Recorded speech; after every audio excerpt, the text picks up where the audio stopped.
está entrando no ar. Debate 93.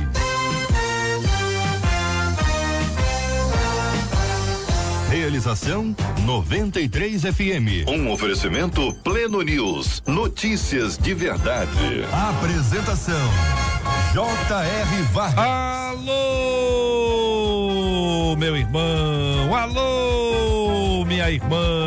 Aqui fala J.R. Vargas. Estamos de volta, começando aqui mais uma super edição do nosso Debate 93 de hoje, nesta sexta-feira, dia 2 de agosto de 2019. Vale com o Debate 93. 2461-0093. E-mail debate@radio93.com.br. Facebook Rádio 93 FM. Site www.radio93.com.br. Vale com 93 pelo WhatsApp 96803-8319. 96803-8319. Ô, Marcela Bastos, muito bom dia, Marcela. Bom dia, JR, bom dia aos nossos ouvintes, tudo bem, Marcela? Um tchauzinho pra turma do Face, porque nós já estamos ao vivo no Facebook, JR. Então já estamos no Facebook ao vivo, os nossos ouvintes podem participar conosco já a partir de agora, já estão preparadíssimos ali para darem as suas opiniões e assistirem com imagens o Debate 93 de hoje, também pelo Facebook. Por aqui e pelo WhatsApp 968038319. O ouvinte participa dando opinião no debate, mas só pelo WhatsApp. Você mandou aniversário do pastor e da pastora. Hoje, como é sexta-feira, aniversariantes de hoje e de amanhã, sábado. Se for aniversário da sua igreja também, não esquece de dizer quantos anos a igreja está fazendo. E se for aniversário da cidade onde você mora, manda pra gente que a gente falará no final. Muito bem, Marcela Bastos, vamos dar bom dia para os nossos queridos e amados ouvintes. Estão nos acompanhando pelo Face. Tá preparada, Marcela? Vamos lá, vou tentar aqui, vamos lá. Vamos começar aqui mandando um bom dia pra Kézia. Kézia, bom dia. Fabiana. Pra Sônia Regina. Daniele. Jefferson Pereira. Luciana Gimenez. Janaína Santos. Verônica Cristina. Valéria Montemor. Jorge Monteiro. Edna Cardoso. Carla Silva. Gláucia Rangel. Ana Paula. Sidney. Lúcia Gonçalves. Renata Araújo. Bárbara Araújo. Nath Oliveira. Aline Moraes. Isaías. Sidney. Ticiane. Priscila. Jamir. Eu acho que é assim que fala. Jamir, vai lá. Cíntia Santos, Fernanda, Ilva, Paulo, Márcia, Tonho, Sônia, Ariane Suzete, Cleivson, Rayane e muito mais. Ei, povo de Deus que já nos dá uma audiência enorme aqui pelo nosso Facebook, transmitindo aqui para você que nos acompanha. Muito obrigado pelo seu carinho, pela sua participação com a gente no programa de hoje. Você está ligado no Debate 93 com J.R. Vargas. Tema 01 do programa de hoje, minha gente. Tema 01 do programa de hoje. Marcela, volta aí que você vai apresentar a mesa, hein? Minha família vive de aparência. Para a igreja somos uma linda família feliz, mas quando as portas de casa se fecham, a realidade é bem diferente. Há poucos dias minha mãe descontou a raiva que sente do meu pai em mim.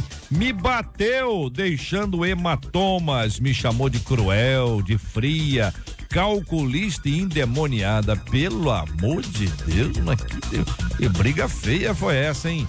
Meu pai vive dizendo que minha mãe deve escolher entre ele e eu. Sinceramente, eu não aguento viver numa casa de doentes. O que fazer quando percebemos que nossa família está adoecendo nossas emoções? Porque tanta gente vive de aparência dentro das igrejas. Como ser uma pessoa sã quando todos à nossa volta são doentes emocionais? Eu pergunto a você, Marcela Bastos, quem está hoje participando do nosso Debate 93 de hoje? Hoje com a gente tem o doutor Luiz Fernando Jevaé, ao lado dele, pastor Gilson Bifano, com a gente também, senador Harold de Oliveira, a menina da mesa Vanessa Tanaka e pastor Rodrigo Lourenço. Todo mundo já aqui no nosso estúdio da 93.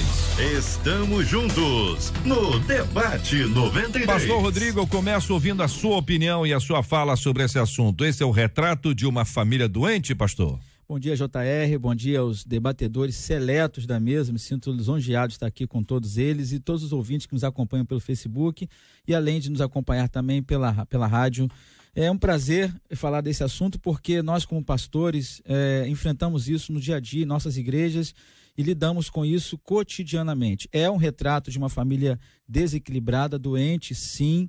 É um retrato de uma família que efetivamente precisa colocar, principalmente dentro de casa, os preceitos morais do Evangelho de Cristo Jesus. Jesus tinha problema com essa questão de hipocrisia, porque o que é uma hipocrisia? Você mostrar que é uma coisa e por trás você ser totalmente diferente daquilo que você mostrou. Lá em Mateus capítulo 23, 27, ele vai falar: ai de vós, escribas e fariseus hipócritas, porque sois semelhantes aos sepulcros caiados.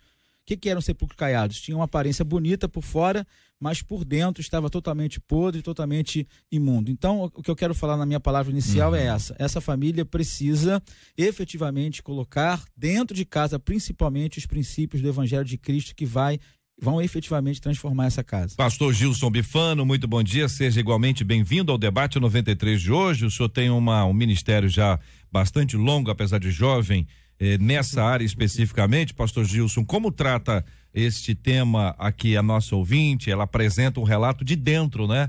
É alguém que está dentro de casa dizendo, aí claro que é só o ponto de vista dela, naturalmente num atendimento nós teríamos todos os envolvidos, mas a perspectiva é tratar essa nossa ouvinte, dar a ela uma resposta, porque infelizmente, e eu digo que infelizmente essa não é uma realidade incomum, ela está presente dentro da casa de muita gente. E quando alguém diz assim, tá indo para casa, para alguns é uma sensação de alegria, para outros de profunda tristeza. Pastor Gilson, bom dia. Bom dia, JR, bom dia, queridos aqui, componentes da mesa. Realmente o que nós podemos ver aqui são várias doenças, né? Vários fatores negativos presentes nessa família. Podemos ver a hipocrisia, como o pastor acabou de falar muito bem, podemos ver violência, né? O texto está dizendo, me bateu deixando hematomas, questão de violência familiar.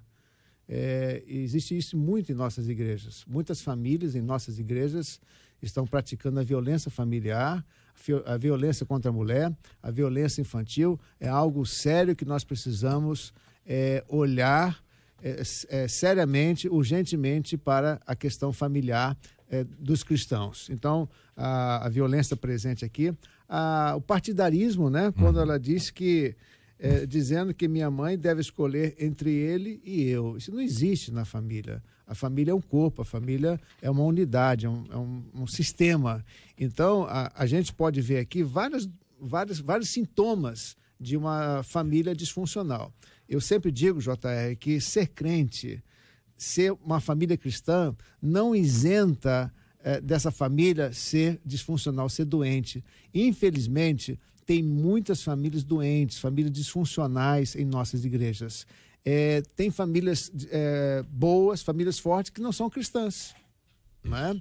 E nós, como igreja, precisamos tratar dessas famílias. E aqui a gente pode ver a hipocrisia, como o pastor já disse, a violência. Precisamos tratar desse assunto em nossas igrejas para ajudar as pessoas a viverem bem em família. Porque Deus criou a família não para que isso esteja ocorrendo, mas para que haja corpo, unidade, harmonia, né? E ajustamento familiar. Doutor Luiz Fernando Gevaé, no debate 93 de hoje, embora hoje seja sexta-feira, ele está aqui conosco. Sexta-feira é o dia que faz sol, né? Depois de quinta é o melhor dia que tem, né? Como é que analisa esse assunto? A gente tem essa oportunidade de ouvir aqui grandes especialistas nesse tema, ouvimos aqui o pastor Rodrigo, ouvimos o pastor Gil, também com essa larga experiência nesse ministério. E você, com essa sua atividade profissional ao longo dos anos, embora também muito jovem, a câmera mostra isso. É verdade, né? Câmera... Nesse ponto nós estamos de acordo. Né? Vê se a câmera está funcionando bem, depois eu te mostro aqui. Olha, às vezes a câmera se engana e essa cor do meu cabelo não é natural. É iluminação interna aqui, exatamente. Artificial. Como encarar uma realidade dessa, que é uma fala naturalmente de uma pessoa que tá vivendo isso, que está sendo alvo disso, e que pode eventualmente ter até um pouco de responsabilidade ao causar isso, mas não é exatamente o nosso foco. JR, querido, bom dia aos amigos debatedores aqui, prazer em revê-los todos, e bom dia a essa família 93, que eu tenho muito carinho de sempre estar aqui quando sou convidado. E eu acho, JR, que existe um grande preconceito em achar que os cristãos estão isentos de contraírem doenças emocionais, doenças da alma. que uma coisa é a fé, outra coisa é a prática religiosa, outra coisa é a doença comportamental, a doença das emoções, né? E elas são muito comuns. Eu lido com o resultado dessas doenças lá no meu escritório, que já chamo de consultório, porque agora a gente está tratando também de recuperar casais em crise. Isso não é uma segurança, você estar na igreja, não é ter fé, você ser um bom cristão na medida do possível.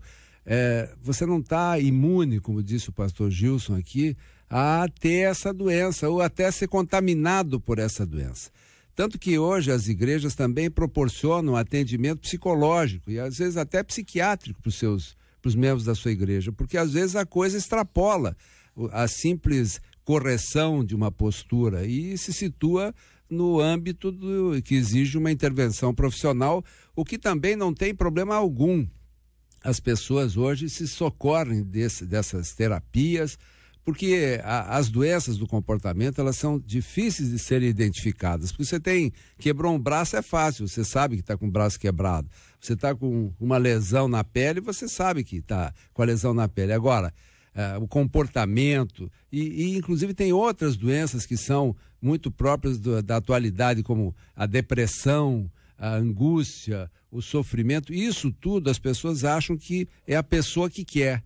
E não é a pessoa que quer. Os desvios do comportamento, eles vão se acentuando ao longo do tempo e acabam gerando essas distorções. E as igrejas, eu acho que são o melhor lugar para as pessoas estarem, mesmo com todos os seus problemas, porque lá encontram respostas, encontram alternativas e muitas vezes também evitam o uso dos médicos, dos psiquiatras, dos psicólogos, mas o ideal é que seja feito um trabalho multidisciplinar, onde a igreja funciona como um canal de aproximação com também os psicólogos, os psiquiatras, os terapeutas em geral. Vanessa Tanaka, nossa menina da mesa de hoje, muito bom dia, seja bem-vinda ao Debate 93, fala agora em nome dos filhos.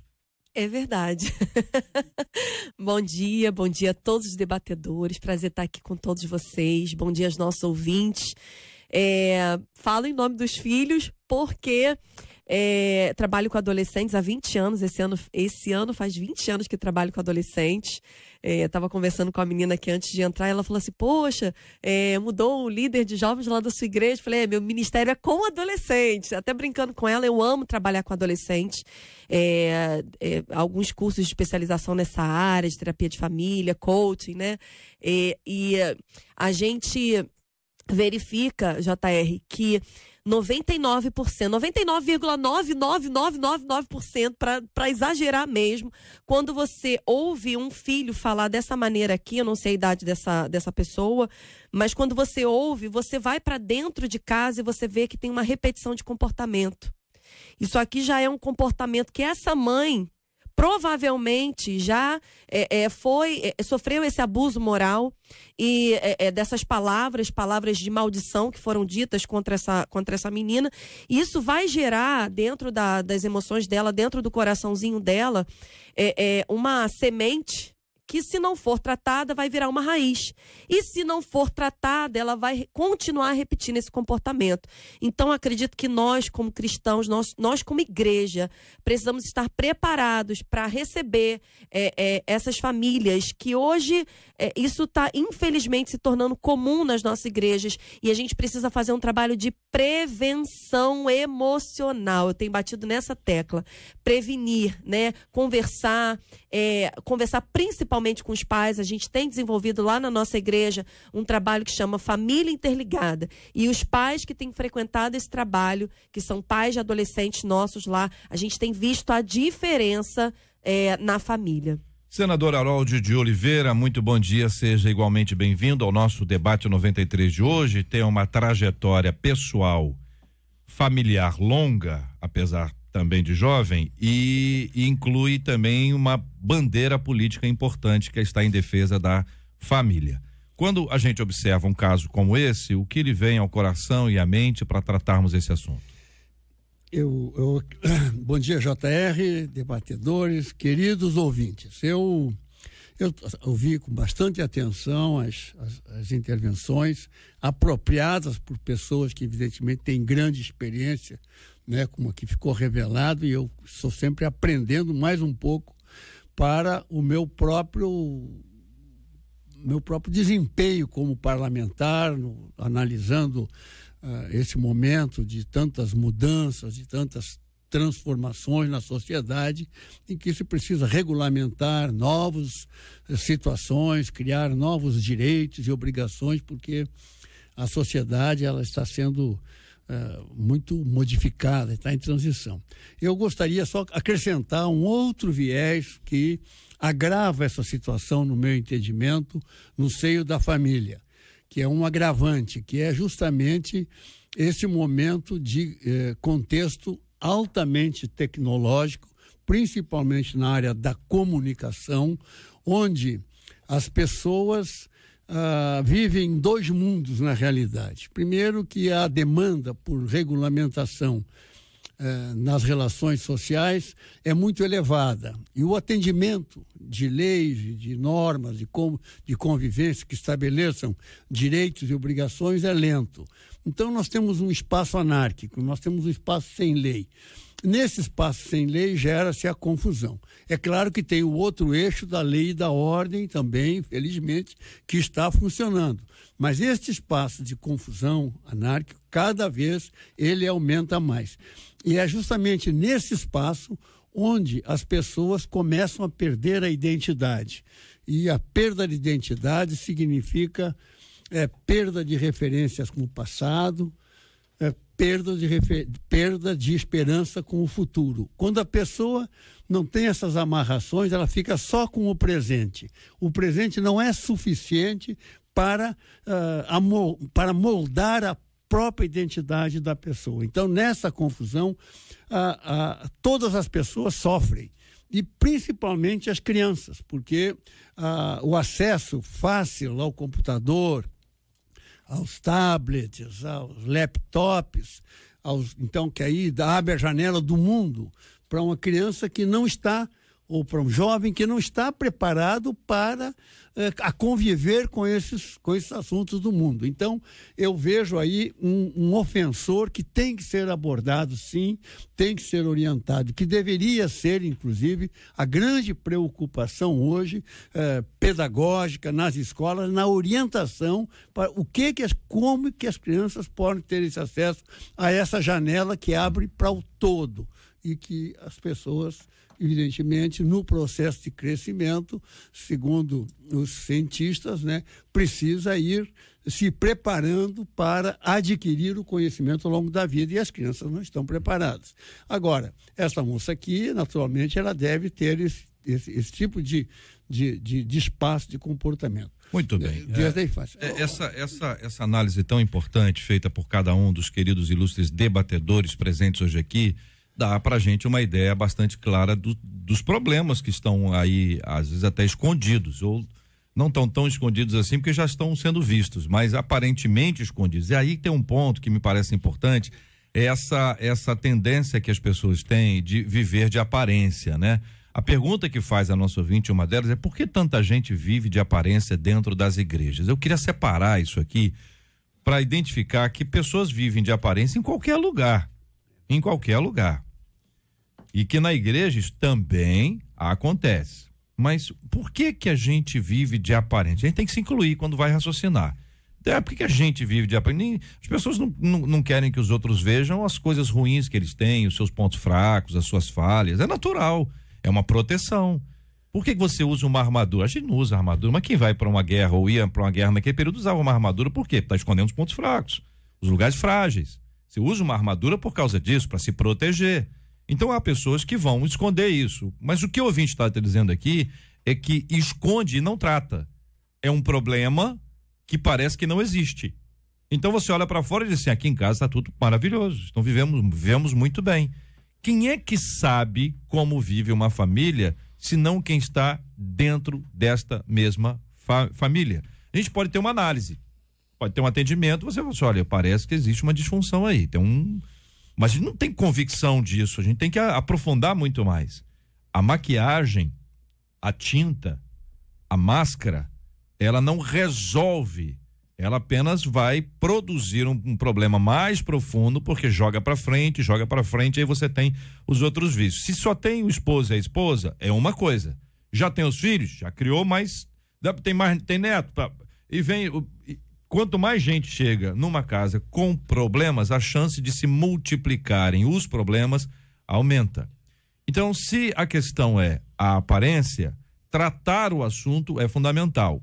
Tratar um assunto como esse, sem mediação, sem um líder, sem um conselheiro, sem um psicólogo, sem uma pessoa que vai dizer, gente, calma aí, peraí, fala você agora, vamos lá. Vocês acham que isso é possível? É uma coisa só espiritual, ou seja, é só orar, pode orar, orou, tá resolvido o assunto, tem que tratar, quem trataria isso, o que vocês consideram ideal? Eu pegar uma fala da Vanessa, que ela disse repetição de comportamento. Muitas vezes a família está disfuncional porque o conjunto de crenças que abarca essa família é um conjunto de crenças equivocado. Como ela falou, essa mãe ela produziu isso em casa, uma violência exacerbada, porque talvez ela tenha recebido isso enquanto criança. Então, se a gente não viver aquilo que a Bíblia nos orienta, Romanos 12:2, reaprender, reeducar, e aí essa reeducação eu entendo, se a família não tem condições de fazer isso por si mesma, ela tem que procurar uma ajuda especializada.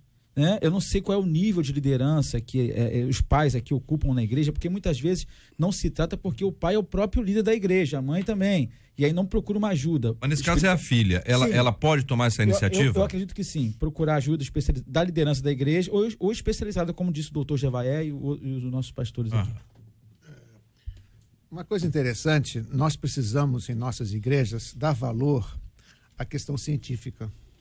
Advogados, psicólogos, às vezes nós espiritualizamos as coisas. Vamos orar. Ok, oração é importante, mas precisamos recorrer a esses profissionais comprometidos com Deus, com os princípios de Deus e ajudar essas famílias. Por exemplo, dentro da psicologia tem a ferramenta do genograma.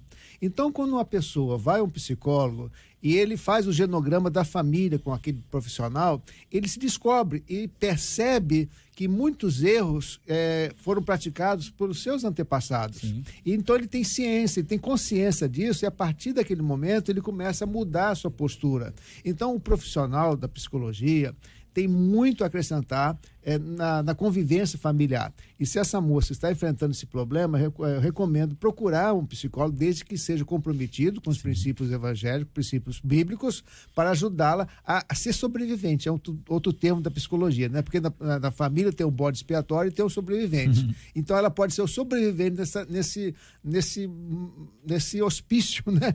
Porque a família muitas vezes é hospício, né? Porque a família a gente pensa, espiritualiza as coisas, a família tal, nada de ruim acontece na família, mas família também às vezes é um hospício. E às vezes tem que sair desse hospício. Ela está fazendo essa pergunta aqui. Não aguento viver numa casa de doente. O que tem que fazer? Sair. Se tem condições, saia, para que ela possa respirar ares novos e ter saúde emocional para viver. Você acha que ela pode ser a única possibilidade de cura da família? Sim, se ela sair. Não. Mas se ela está apanhando, né? Parece que me bateu deixando hematoma. Trágico isso. Porque é uma epidemia, infecciona, né? Você conviver com família é uma coisa muito preocupante. Então nós temos que ter frieza para falar isso. Família é uma bênção, mas tem hora que também pode ser complicado para a vida, a formação da criança, para a vida futura dessa pessoa. Sim. E a família como sistema, né? A gente vai na terapia sistêmica, a gente vai trabalhar essa parte. A gente vê que se a gente trata, é uma engrenagem, a família é uma engrenagem, são várias peças.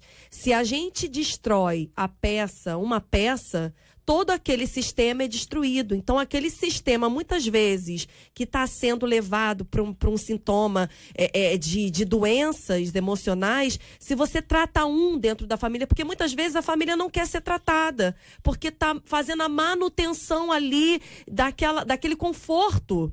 Às vezes alguém se entrega, como o pastor disse aqui, como bode expiatório, e aquele ali se entrega para fazer a manutenção da unidade da família. E aí você vê quando é tratado, fala assim, agora, como é que vai ser? Ainda mais nessa era que a gente está vivendo, do coitadismo, né? Eu atendo adolescentes, e quando você vê o discurso deles, você fala assim, meu pai, tadinho dele, só ele tem problema no mundo, né? O pai separou, a mãe foi embora, o pai bateu na mãe, aquela situação toda, vários problemas familiares, mas quando você trata esse adolescente, quando você cuida dele em todas as áreas, emocional, espiritual, física, você leva para dentro da sua casa, por mais que ele seja filho, né, que ele não esteja na direção da família, mas ele tem o poder, ele tratado, ele tem como voltar para dentro do seu lar e ser um ambiente de cura, ser esse canal de cura para sua família. Obrigada, pastor, essa palavra que eu estava procurando é o agente de cura para sua família. Então, eu acompanho alguns adolescentes que eles são tratados, são curados na sua vida espiritual, né? Porque muitas vezes, JR, uma vez uma mãe chegou para mim e falou assim, Vanessa, não sei o que eu faço com meu filho. Ele está endemoniado. Eu falei assim, mas quantos anos ele tem? Acabou de fazer 12. Eu falei, não, irmã, calma aí. Com 18 isso passa, esse demônio vai embora.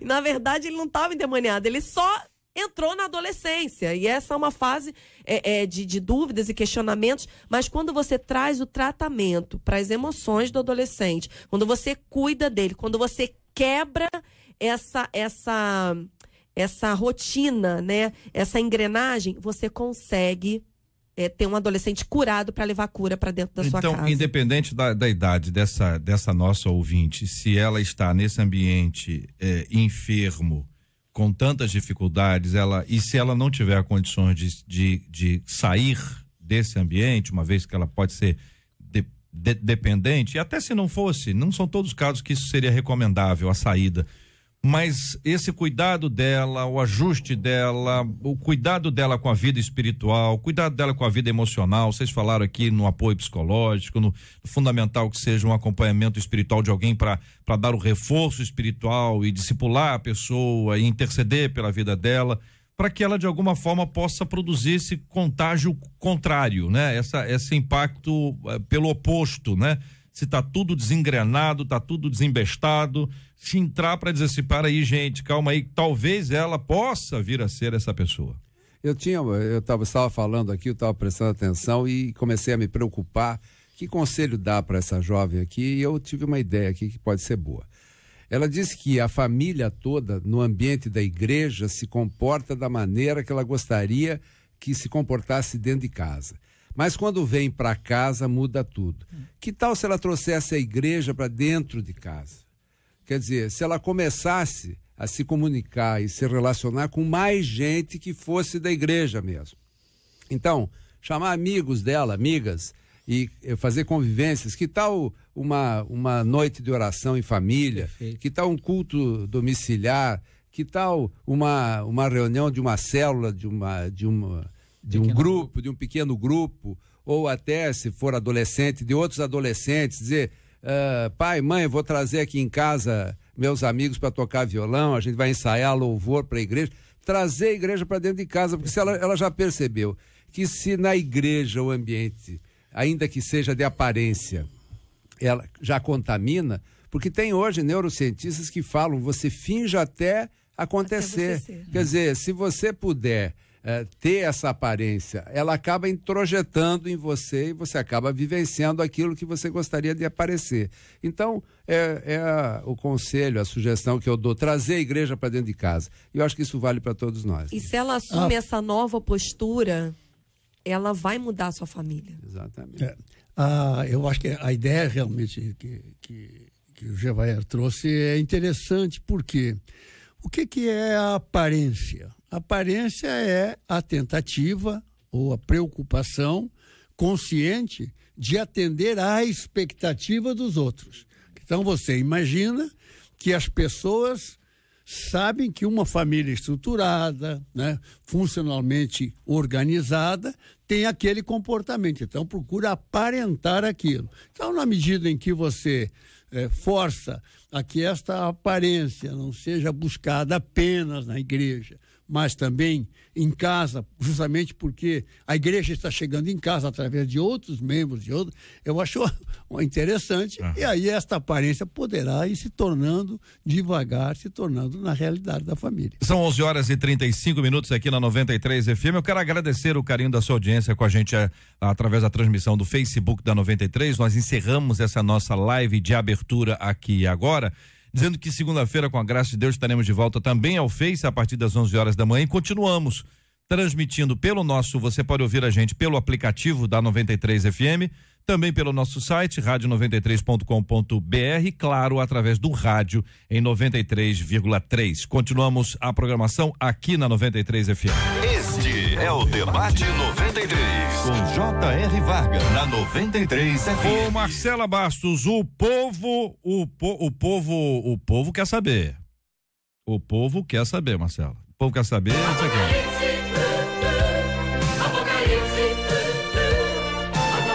Vai ter mesmo, Marcela Bastos, a sequência do debate sobre o Apocalipse?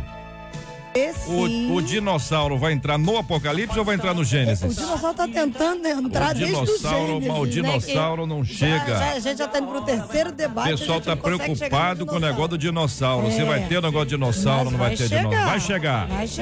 Mas você tem que avisar a data pro pessoal. O pessoal tá pronto para isso aí, porque afinal de contas, eu tô pensando lá, até o Apocalipse chegou aí? O YouTube bloqueou. Bloqueou? O YouTube, voltou, o YouTube. Então, tá todo mundo querendo saber o que vai acontecer no Apocalipse, e nós vamos tratar sobre a volta de Jesus, sinais da volta, aquelas outras perguntas que já foram feitas e que a gente não conseguiu responder essa semana, nas duas edições que nós tivemos sobre esse assunto.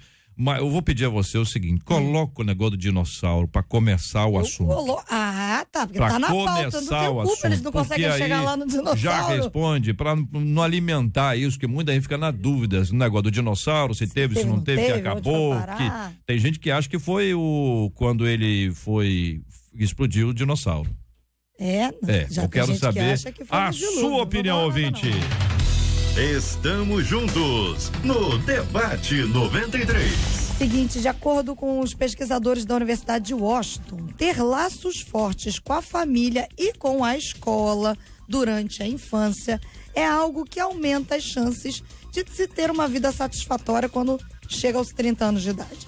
E os resultados apontam que os relacionamentos formados nessa época podem ter um impacto significativo na saúde, inclusive no status socioeconômico dos jovens. A equipe pesquisadora constatou que intervir na infância, com a orientação de pais e de professores, pode sim mudar o destino dos jovens.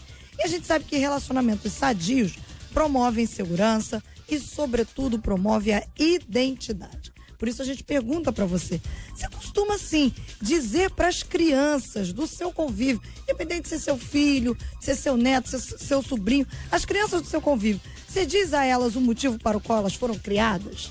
Como é que a gente cria crianças que irão se tornar jovens e adultos firmes em suas identidades e em seus propósitos? Qual que é o caminho para promover crianças que saibam quais são as suas identidades em Cristo? E aqui a gente faz menção do Salmo 139, que diz: eu te louvarei, porque de um modo assombroso e tão maravilhoso eu fui feito. Maravilhosas são as tuas obras, e a minha alma o sabe muito bem. Os meus ossos não te foram encobertos, quando no oculto eu fui feito e entretecido nas profundezas da terra. Os teus olhos viram meu corpo ainda informe, e no teu livro todas estas coisas foram escritas, as quais em continuação foram formadas, quando nem ainda uma delas havia.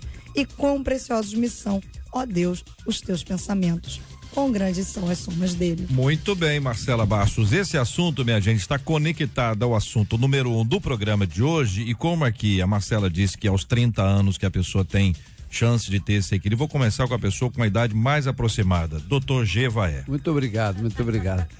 São dois, Matusalém, eu e o dinossauro também. Usando. Sou eu, Jesus. Mas olha, eu queria destacar aqui o item que a boa relação com a família tem impactos socioeconômicos nos jovens e nos adultos também. Há estatísticas sérias que informam que casais felizes que mantêm o seu casamento prosperam mais do que os casais separados. E, segundo a minha experiência longa nessa área de divórcio, etc., como advogado de família, o prejuízo financeiro de um divórcio dificilmente será recuperado em prazo inferior a 10 anos. Então, é mau negócio se divorciar, do ponto de vista financeiro. E do ponto de vista da saúde também, porque a terceira causa de infarto, de morte por doença cardíaca, por infarto, assim, imprevisível, é divórcio. Então, faz mal para a saúde, faz mal para o bolso, e também faz mal para a alma, e faz mal para a eternidade, então é um mau negócio. Então, a família e tudo isso que você pode fazer com os jovens, mantendo os jovens presentes, eu acho que produz um resultado a médio e longo prazo fantástico. Eu, como dinossauro, afirmo isso e assino embaixo. Deixa eu pegar um viés aqui do senador Harold, quando ele falou sobre a questão de cada dia mais a tecnologia está exacerbada, já estamos na era da ultramodernidade, né? Então, o que a gente vê hoje em dia? A informação chegou de uma forma tão avassaladora e isso produz, obviamente, um descortinar, sobretudo da sexualidade também no meio dos jovens. Nós temos um percentual, não tem aqui exatamente, mas eu vi uma campanha essa semana que o número enorme de adolescentes engravidando com 14 anos.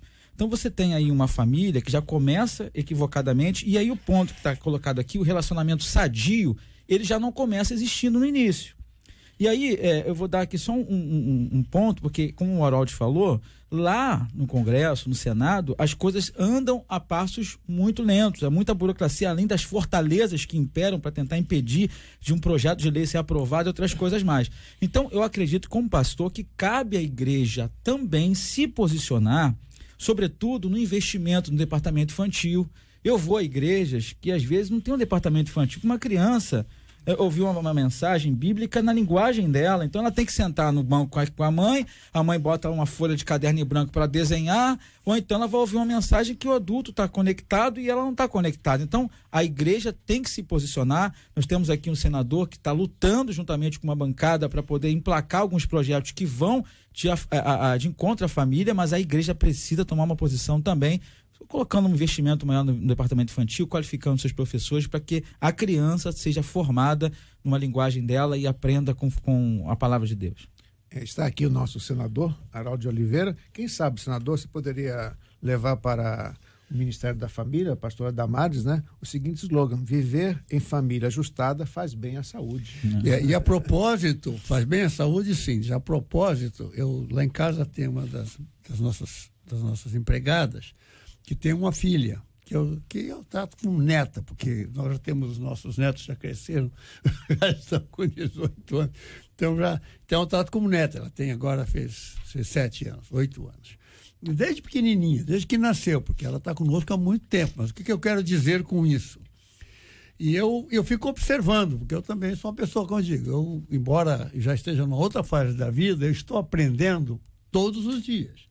E observando. E eu gosto muito dessas questões psicossociais, comportamentais, etc. Eu observo a menina. A menina, ela, desde pequena, que aprendeu a falar, etc., ela tem um comportamento saudável no seguinte sentido. Ela fala sozinha, ela canta, ela conta as historinhas com os bonecos dela, ela arruma os brinquedos, as caixas, ela faz...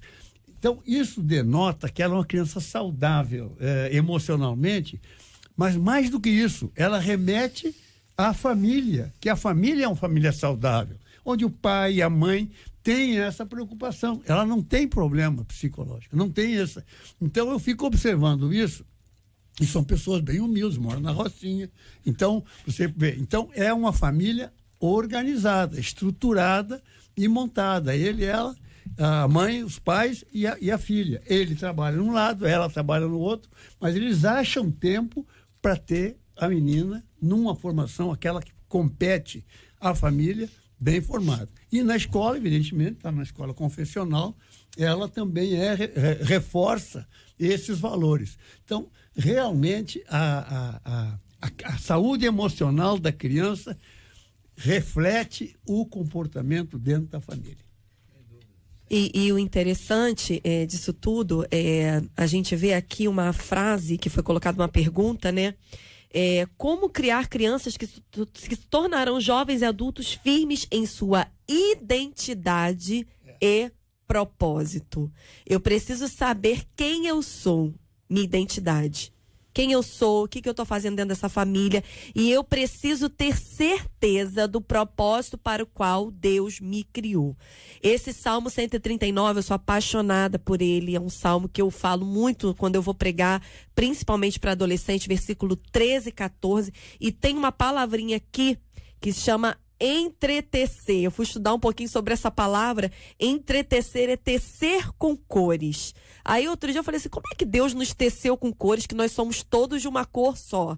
Ele se importou com as nossas cores até do lado de dentro. As nossas veias têm uma cor, as nossas artérias têm outra, os nossos músculos têm outra cor, o nosso sangue tem outra cor. Então Deus nos fez no detalhe até por dentro. Como nós não teríamos um propósito? Deus criou você, ouvinte. Cada ouvinte que está ouvindo, Deus tem um propósito específico para a sua vida. Então acredite nesse propósito. E a gente precisa, desde criança, desenvolver nos nossos filhos a identidade, ele entender quem ele é, que ele é filho de Deus, coroa da criação, que ele é o melhor dessa terra. Foi a única vez que Deus, quando foi criando o universo, quando ele criou o homem, ele falou assim, viu Deus que era muito bom. Então você, ouvinte, é o melhor da criação de Deus. Você tem uma identidade para cumprir um chamado nessa terra, por mais que você esteja passando por algum momento difícil, de dificuldade na sua vida, de problemas emocionais ou problemas espirituais. Você tem sim um propósito para o qual você foi chamado. A família, quando ela está desestruturada, não necessariamente sem o pai ou sem a mãe, ela pode estar com o pai e a mãe, e a desestrutura ser absolutamente incrível, como isso é impressionante. Eu estava me lembrando aqui, os mais antigos naturalmente se lembrarão daqueles episódios que eram apresentados na televisão dos The Waltons. E era um programa de uma família americana no interior de não sei aonde, numa época de grande crise, e terminava sempre o programa, cada episódio daquele, dizendo assim, aí o camarada dizia lá, boa noite, John Boy, aí, boa noite, Mary Ellen, boa noite, Elizabeth, e reticência, porque eram vários filhos que tinham ali. Mas você viu algumas cenas que eram curiosas. Eles passavam o dia, tinham atividades, lazer, trabalho, brigas, perdão, acordo, mas terminavam juntos. De alguma forma, passavam uma ideia de que, a despeito do que acontecer durante o dia, nós nunca vamos nos afastar. E trazia uma ideia de que era importante dizer o nome de cada um deles e desejar a cada um deles boa noite. Sabe aquela pessoa que às vezes briga com outra e se afasta e não fala mais? Nesse modelo apresentado, todo mundo falava o nome do outro.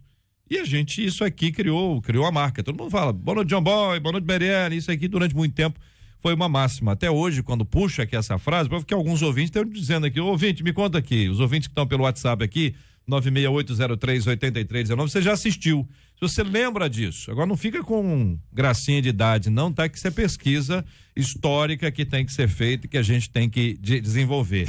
Mas vocês não acham que esses retratos mudaram? Que a própria mídia produz filmes que afastam isso, que a literatura mostra um comportamento completamente diferente e que diz assim, olha, esse modelo aqui do The Waltons não existe mais. Sabe por quê? Porque esses filhos cresceram e saíram de casa. Eles não permanecem em casa mais. Sabe por quê? O pai e a mãe não estão mais ali juntos. Ou o pai virou mãe. E a mãe virou pai. Como existem programas de televisão hoje, que estão disponíveis nos canais a cabo, que mostra a mãe era o pai.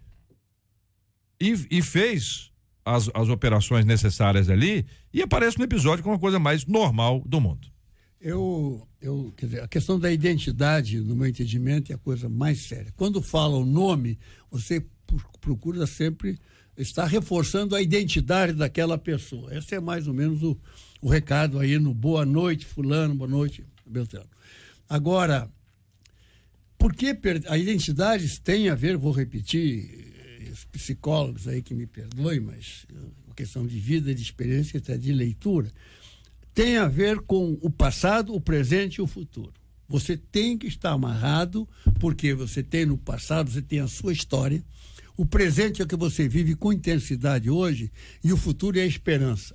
Quando você perde, principalmente a esperança, você começa a perder rapidamente a sua identidade. E é o que está ocorrendo neste mundo de hoje.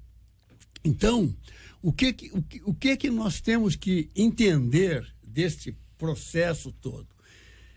Existe, por outro lado, uma luta surda, e que já não é tão surda, porque hoje ela é explícita, para desconstruir todos esses valores familiares. Os nossos valores são desconstruídos na escola, levam por seio da família. É uma guerra através de legislações, etc. Então, essa desconstrução, para acelerar um processo, aí é uma opinião minha, mas de transformar a sociedade humana numa verdadeira colmeia. Uma colmeia onde você tem uma estrutura de comando central e você tem todo o resto, operários e operárias que têm as suas necessidades básicas atendidas, de alimentação, fisiológicas, e não vão além. Quer dizer, é o reducionismo do ser humano a uma única dimensão. Quer dizer, é ignorar que o ser humano tem 3 dimensões. Ele é dimensionalmente muito maior, completo, pleno. Ele é físico, fisiológico, sim, mas ele também é psicológico, mas é, acima de tudo, espiritual, transcendental. Então esse é o mundo que nós vivemos hoje e o grande conflito que nós temos que interpretar, que temos que lutar. E esse conflito, evidentemente, ele passa para o processo legislativo, que é onde estabelece as regras de convivência, direitos e obrigações, etc., das pessoas. Essa é a grande briga. Eu queria acrescentar uma coisinha, achei super oportuno que o senador Harold falou. Eu tenho uma área de interesse que são as inovações tecnológicas e as profissões do futuro.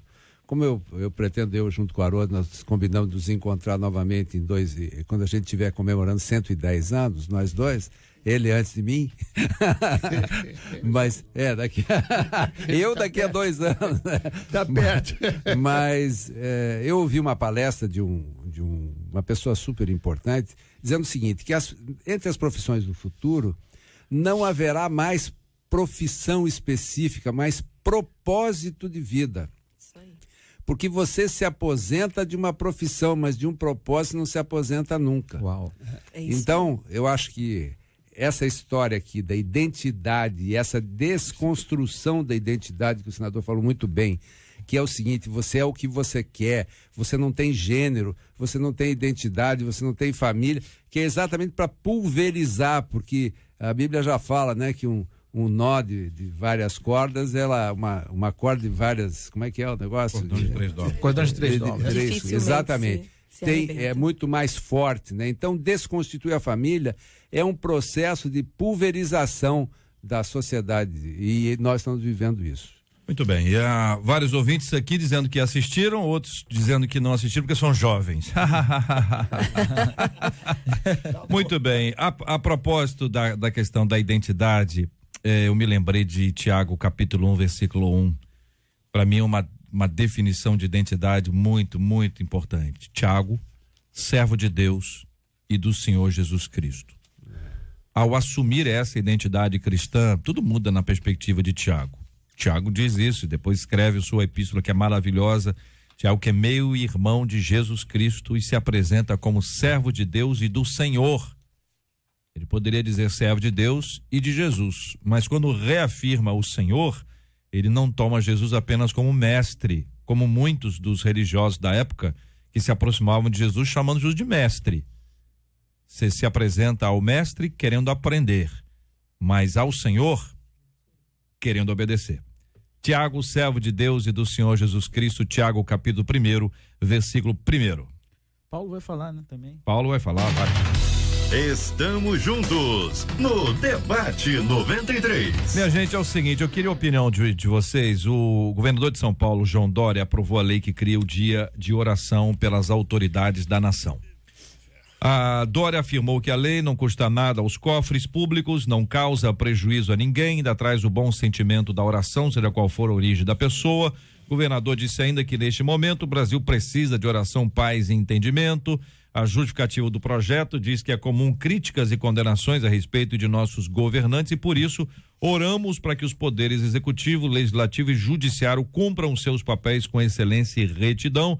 A data será celebrada toda terceira segunda-feira de cada mês.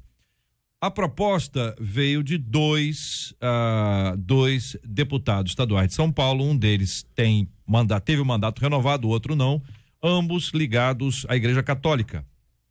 Antes que alguém pense que foi um deputado evangélico que fez a proposta, mas essa proposta está aí feita e agora será lei, já é lei em São Paulo, o dia de oração pelas autoridades da nação. A Bíblia nos recomenda, e os textos bíblicos nos ajudam a entender isso, a importância de nós orarmos pelas nossas autoridades. Fazer disso um projeto de lei ou uma lei ou um princípio que vai ser estabelecido para um governo municipal, estadual ou nacional ou federal, isso, na opinião dos nossos debatedores, é algo necessário ou bastaria que nós fôssemos lembrados da importância de orar?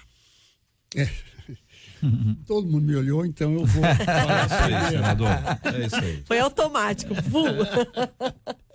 Não, na realidade, claro, está previsto em Romanos que nós devemos orar para as autoridades. Mas quanto ao fato de você amarrar dia e hora, eu acho que aí já há um certo exagero, né? Porque, na realidade, todo momento, toda hora é hora de oração, né? E existem, inclusive, grupos de oração, hoje na internet, né? Pelas autoridades, onde pastores e membros de igrejas, enfim, religiosos, eles sugerem orações por temas, etc., e cada um exercita, então, a sua fé, através da oração, exercita a sua fé. A oração é muito importante, sem dúvida nenhuma. Agora, o que eu olho por um outro viés, isso tudo aí, a gente tem que olhar todos os lados. É que, na realidade, veja, foi boa a observação do JR dizer que não foram parlamentares evangélicos que propuseram esse dia de oração. Mas para o governante que depende de voto e que observa esses movimentos, né, evidente, grande densidade eleitoral, principalmente dos evangélicos, também dos católicos, porque os católicos são mais dispersos. O evangélico é mais concentrado, tem uma convivência mais presente nas igrejas, etc. Então, e hoje, né, o resultado das últimas eleições mostrou, pelo menos atribui aos evangélicos a eleição do próprio presidente da República, etc. E muitos parlamentares, entre os quais eu me incluo, tá, como senador. Então, isso naturalmente é um apelo para um governante sancionar uma lei dessa para ficar na boa com esses segmentos. Eu olho também por esse lado. Agora, não estou aqui julgando nada e nem devo julgar. Só para poder entender o trâmite aqui e explicar para os nossos ouvintes. A proposta é feita na Assembleia, naturalmente sobe, é aprovada. O governador pode aprovar ou vetar. Correto? É isso? É isso. Ou seja, se ele veta, olha, é o seguinte, eu vou vetar, estão propondo aí orar pela nação. Eu serei contrário. Aí, tá certo? Ou seja, fica óbvio que a única possibilidade dele é aprovar, porque fica exatamente ruim a beça que seja de outra maneira. Mas esse aqui é um dado importante, e aí a fala do irmão Harold trazendo pra gente Romanos, ele nos lembra que quando a carta de Paulo foi escrita aos Romanos, Roma era o poder. Então não era uma coisa tão fácil. Não era uma coisa, não, olha pelas autoridades, como se fosse, claro, não, vamos orar pelas autoridades, é mais ou menos como pedir para Jonas, ore pelos ninivitas. E Jonas vai falar assim, oi, hein, como é que é o negócio aí? Estão me perseguindo a igreja, perseguindo as pessoas, perseguindo, enfim, todo esse processo. Para um leitor da carta aos Romanos que morava em Jerusalém, era um impacto. Agora, para um leitor que estava em Roma, ler isso era o que tinha mais conhecimento sobre o que acontecia, não era fácil. Então fica para nós essa lembrança importante, o desafio de nós orarmos por todos esses temas, como temos feito sempre, orando também pelas autoridades, minha gente. Muito obrigado aqui aos nossos debatedores, doutor Luiz Fernando Gevaé, muito obrigado, meu irmão, um forte abraço. Agradeço muito a oportunidade, um prazer enorme, até a próxima, um beijo para minha querida mulher Cristina. Pastor Gilson Bifano, muito obrigado pela presença, Deus abençoe o senhor, leva um abraço para o Ministério Oikos. Bom dia, um abraço JR, eu quero lembrar, JR, de agosto, nós iremos lançar um documentário. Repita o dia. 10 de agosto. 10 de agosto. Sábado, iremos lançar um documentário pelo YouTube sobre o aborto. O documentário tem o tema Pela Vida. São depoimentos de mulheres que enfrentaram o dilema de abortarem ou não e escolheram a vida. Vale a pena, entre no site do Ministério Oikos, vai ser lançado pelo YouTube, vamos lá divulgar amplamente a semana que vem. Eu tenho certeza que vai ser um documentário que vai ser uma bênção para a sociedade, para a igreja de modo geral. Obrigado, pastor Gilson, muito obrigado também, senador Harold de Oliveira, um forte abraço. Um abraço, meus queridos ouvintes. Eu queria lembrar que está chegando aí o Dia dos Pais e a matéria que nós tratamos hoje aqui tem tudo a ver com o Dia dos Pais. Então eu queria desejar a todos um feliz Dia dos Pais, lembrando que é tempo de muita reflexão em como exercitar este atributo tão bonito, tão lindo que nós temos de poder ser pais nesses tempos tão difíceis. Boa palavra. Muito obrigado, Vanessa Tanaka. Leva um abraço para o povo querido da Ativec. Amém, obrigada. Só vou deixar um recadinho aqui, adolescente. Não busque a sua profissão, busque o seu propósito. Você vai ser muito feliz na sua vida. Um beijão para todos os meus adolescentes da Assembleia de Deus Vitória em Cristo e pro meu maridão que tá me ouvindo hoje, tá de folga, Leonardo, e minha filhinha com certeza tá lá com ele, Thalita, Débora tá na escola. Deus abençoe a todos. Obrigado. Pastor Rodrigo Lourenço, obrigado. Leva um abraço para as igrejas de Nova Vida. Amém. Eu que agradeço, é um prazer estar aqui nessa mesa. Quero mandar um abraço especial, um beijo à minha sogra. Faz aniversário hoje. Parabéns. Ainda existe aqueles que não se dobram. E todo o pessoal da Igreja Nova Vida de Vaz Lobo, onde eu estou pastor hoje, ali na Monsenhor Félix, 96, um beijo a todos em nome de Jesus. Muito obrigado. Marcela Bastos, agora Marcela, é com você. Parabéns. Hoje é aniversário do pastor Rafael Lira, da Assembleia de Deus da Ilha do Governador, do pastor Samuel Carvalho, da Assembleia de Deus Fonte das Bênçãos, lá em Niterói. Também aniversário do pastor Roberto Silva, da Assembleia de Deus Nova Aliança em Ramos, pastor Péricles Rezende, da Igreja Evangélica Alcançados pela Graça, e do pastor Osmar Bragança, da Igreja Obra da Restauração de Tudo em Acari. Já amanhã é aniversário da pastora Iris Silvestre, da Igreja Ministerial Templo da Conquista, lá no Parque Fluminense.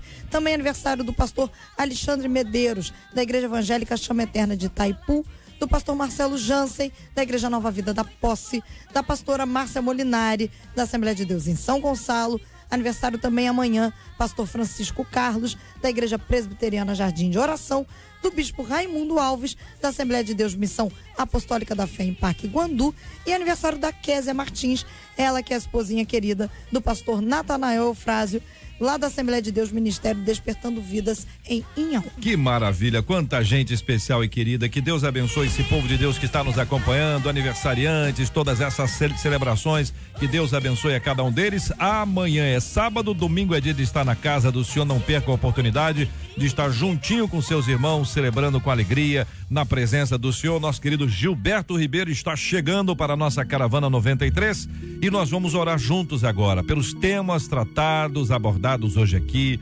Família, família, família e família deve estar sempre diante de Deus nas nossas orações. Nós vamos orar também, meus queridos irmãos, pela cura dos enfermos e pelo consolo aos corações enlutados, como temos feito diariamente há muitos anos. Vamos orar, pastor Rodrigo.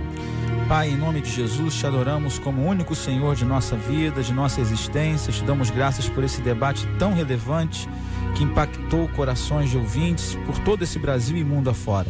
Oramos, Senhor, te dando graças por cada pastor, pastora, esposa de pastor que aniversariou hoje, aniversariam amanhã. Pai, que as tuas ricas bênçãos recaiam sobre cada qual deles, em nome de Jesus. Nós nos alegramos com eles, com mais um ciclo de vida completado.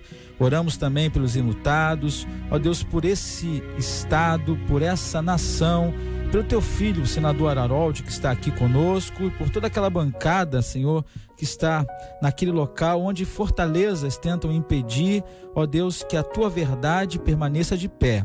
Que o Senhor levante novos homens, novas mulheres para lutar em favor da bandeira do Evangelho, para que a família, como foi o tema desenvolvido nesse debate, não caia, porque o diabo sabe que atingindo o pilar familiar, atinge o principal pilar da sociedade. Pai, mantenha as famílias de pé. Usem homens e mulheres para que, ó Deus, projetos maquiavélicos não passem. Pai, em nome de Jesus, te adoramos por essa semana que finaliza e por um final de semana que se inicia.